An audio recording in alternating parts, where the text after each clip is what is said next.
A long time ago, there was a small bird who lost a precious grain of food.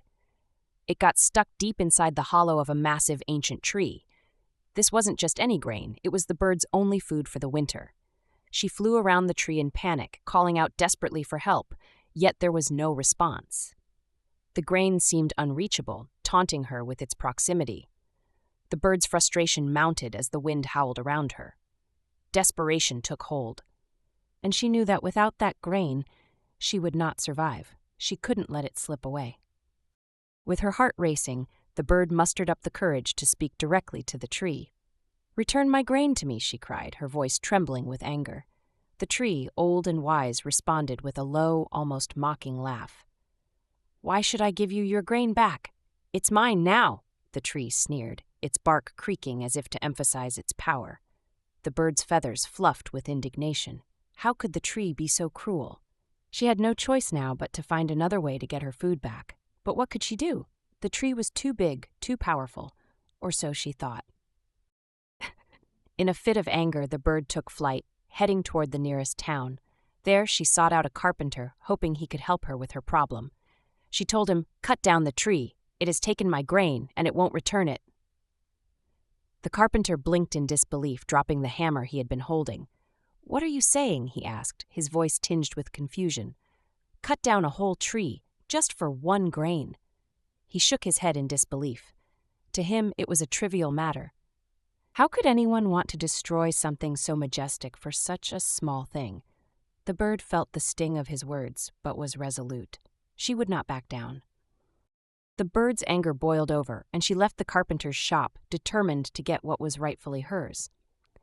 But where could she turn next? The king ruled over all the land, and perhaps he would listen to her plea. She flew straight to the palace, her heart pounding in her chest. As she approached the king, she presented her case with urgency. "Your Majesty," she began, "the carpenter refuses to cut down the tree, and I have no other options. The tree has taken my grain, and I demand justice." The king listened carefully, but then replied with a tone that made the bird's stomach twist. "You came all the way here for such a small matter? I cannot punish the carpenter over this." The bird was stunned. This was her last hope, and the king had rejected her. Her wings drooped in despair as she realized that no one was willing to help her. The injustice of it all made her feel small and insignificant. What was she supposed to do now? Her mind raced, and the frustration built up until she felt ready to explode. As she flew out of the palace, she couldn't help but wonder, was this really the end? Could no one see the importance of the grain to her? The bird refused to give up. She would find a way. The next day, she came across an elephant handler. He was a strong man, always close by when the king rode his mighty elephant through the village. The bird approached him cautiously. She had one final, desperate request. "Tomorrow, when the king rides the elephant, make sure he falls off. It's the only way to teach him a lesson." The handler, taken aback, stared at the bird in disbelief. "Why would I do such a thing?" he asked, a note of disbelief in his voice. The bird, her feathers ruffled, recounted her entire story once more. "The tree won't give me my grain. The carpenter won't help. The king refuses to punish him, and now you must help me." Her voice was trembling, but there was a fire in her eyes. The elephant handler stared at her, speechless. He couldn't believe what he was hearing. "I won't harm the king," he said firmly, shaking his head. The bird's heart sank. This was the last person she thought might understand. She felt powerless, her options dwindling away. But then something dark flickered in her mind, a spark of fury that was beyond reason. "Fine," the bird said, her tone icy. "If you won't help me, I'll crush you myself."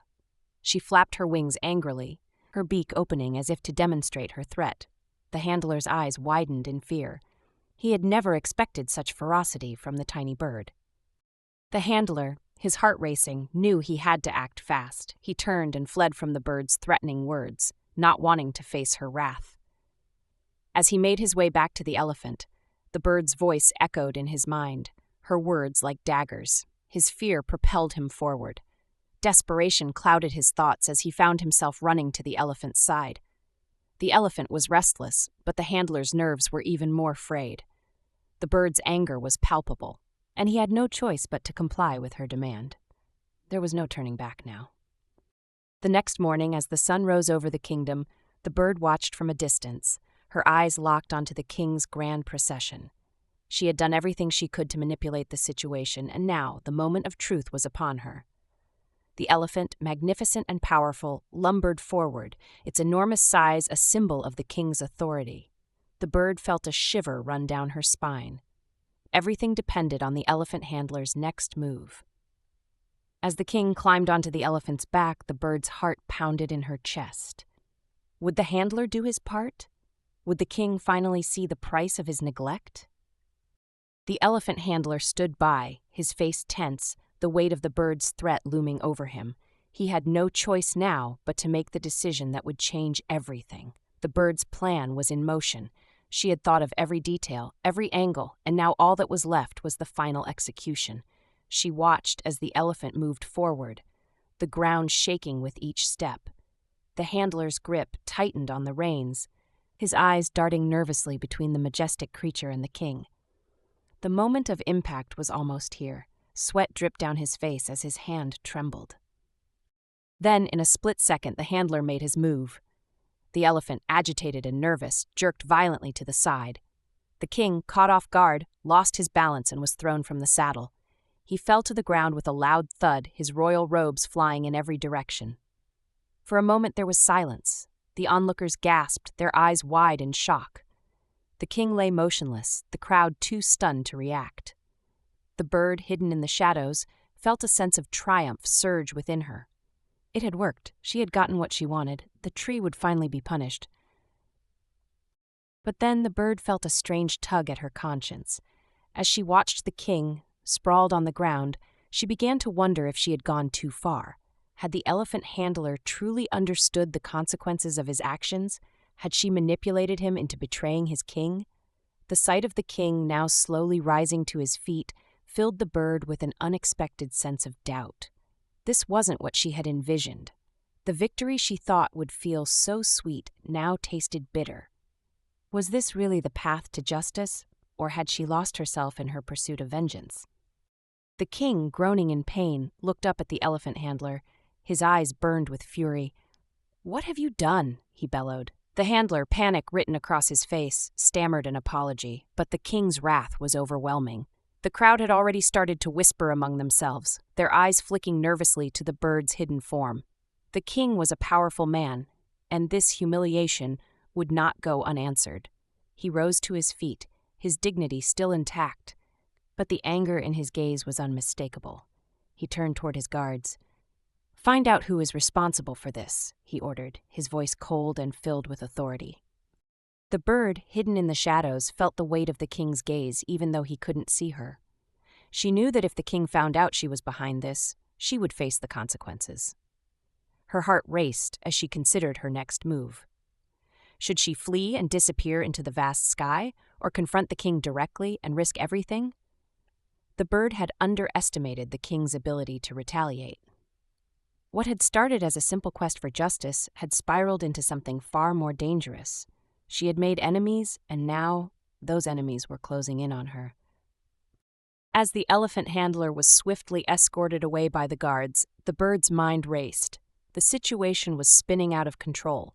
The king's anger would soon turn toward her, and there would be no hiding from the consequences of her actions. She had thought that by manipulating the people around her, she could reclaim her grain. But now it was clear that the cost of her revenge was higher than she could have imagined. She took to the sky, the wind rushing past her as her wings beat furiously. But even as she soared through the air, she couldn't shake the feeling of impending doom. The bird's thoughts were clouded with regret, but also with a deep sense of determination. She couldn't let it end this way. She had fought too hard to give up now. No, she would not run away. She would confront her challenges head-on, even if the consequences were dire.